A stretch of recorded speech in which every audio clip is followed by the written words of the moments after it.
SP Leena দলেক অতি শীঘ্ৰে arrest কৰিব লাগে।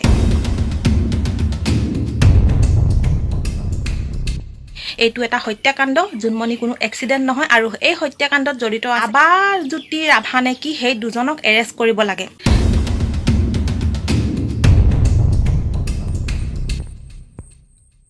কি হ'ব জোনমণি ৰাভাৰ হত্যাকাণ্ডৰ ফলাফল?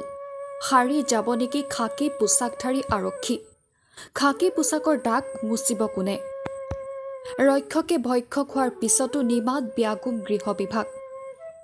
জোনমণি কাণ্ডৰে নাম সাঙুৰ খাই পৰিছিল আৰক্ষী অধীক্ষককে ধৰি অতিৰিক্ত আৰক্ষী অধীক্ষক, আৰক্ষী পৰিদৰ্শক, উপ পৰিদৰ্শক পৰ্যায়ৰ কেইবাজনো বিষয়াৰ নাম। চোৰাং সোণ, নকল টকা আৰু দুৰ্নীতি বজাৰ মেলি বহি থকা তেনে আৰক্ষী বিষয়াক কেতিয়া আপোনালোকে চিনাকি কৰি দিব ৰাইজক। জোনমণি কাণ্ডৰে নাম সাঙুৰ খোৱা এজন আৰক্ষী উপ পৰিদৰ্শক আছিল আভাজ্যোতি ৰাভা। হয়বৰ গাঁও আৰক্ষী চকীৰ ভাৰপ্ৰাপ্ত বিষয়াৰ দায়িত্বত আছিল এইগৰাকী আৰক্ষী বিষয়া। জোনমণিৰ মৃত্যুৰ পাছত তেওঁ আৰক্ষীৰ মুখ্য কাৰ্যালয়লৈ ক্লজ কৰি বদলি কৰা হৈছিল। সেইজন আৰক্ষী বিষয়া জোনমণিৰ সৈতে অতি ঘনিষ্ঠ। কোটি টকা মাটি ভেটি কিনি ফিটিং ৩ বছৰ চাকৰিতে। এয়া কেৱল জোনমণি কাণ্ডৰ পাছত চৰ্চালৈ অহা এজন আৰক্ষী বিষয়াৰ নমুনা। ভাবকচোন কি পৰ্যায়লৈ গৈ দুৰ্নীতি কৰিলে এনে উন্নতি হ'ব পাৰে এওঁলোকৰ। ৰূপজ্যোতি কলিতা ধিং থানাৰ OC মনোজ ৰাজবংশীৰো হেনো সম্পত্তিৰ হিচাপ কম নহয়। ৰুণা নেওগতো আছেই।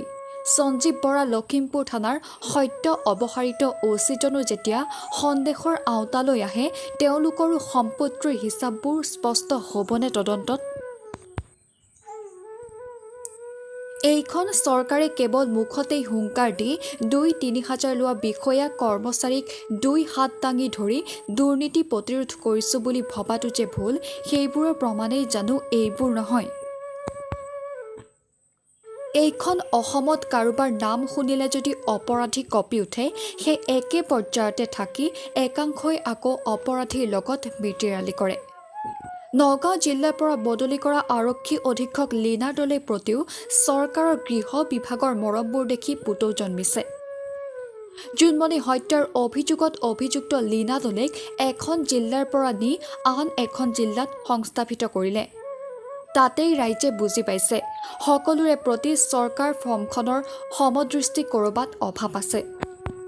অনুসন্ধান আৰু তদন্ত শেষ হোৱা পৰ্যন্ত তেওঁলোকক জিলাৰ দায়িত্বত নিদিয়া হ'লে কিবা ভুল হ'লহেঁতেন নেকি? জোনমণি কাণ্ড পাৰ্শ্বক্ৰিয়া বন্ধ কৰাৰ কি যে পৰিকল্পনা?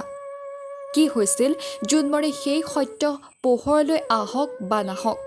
জোনমণিৰ মৃত্যুৱে আৰক্ষী বিভাগৰ বহু গেলা ঘা উদঙাই থৈ গ'ল।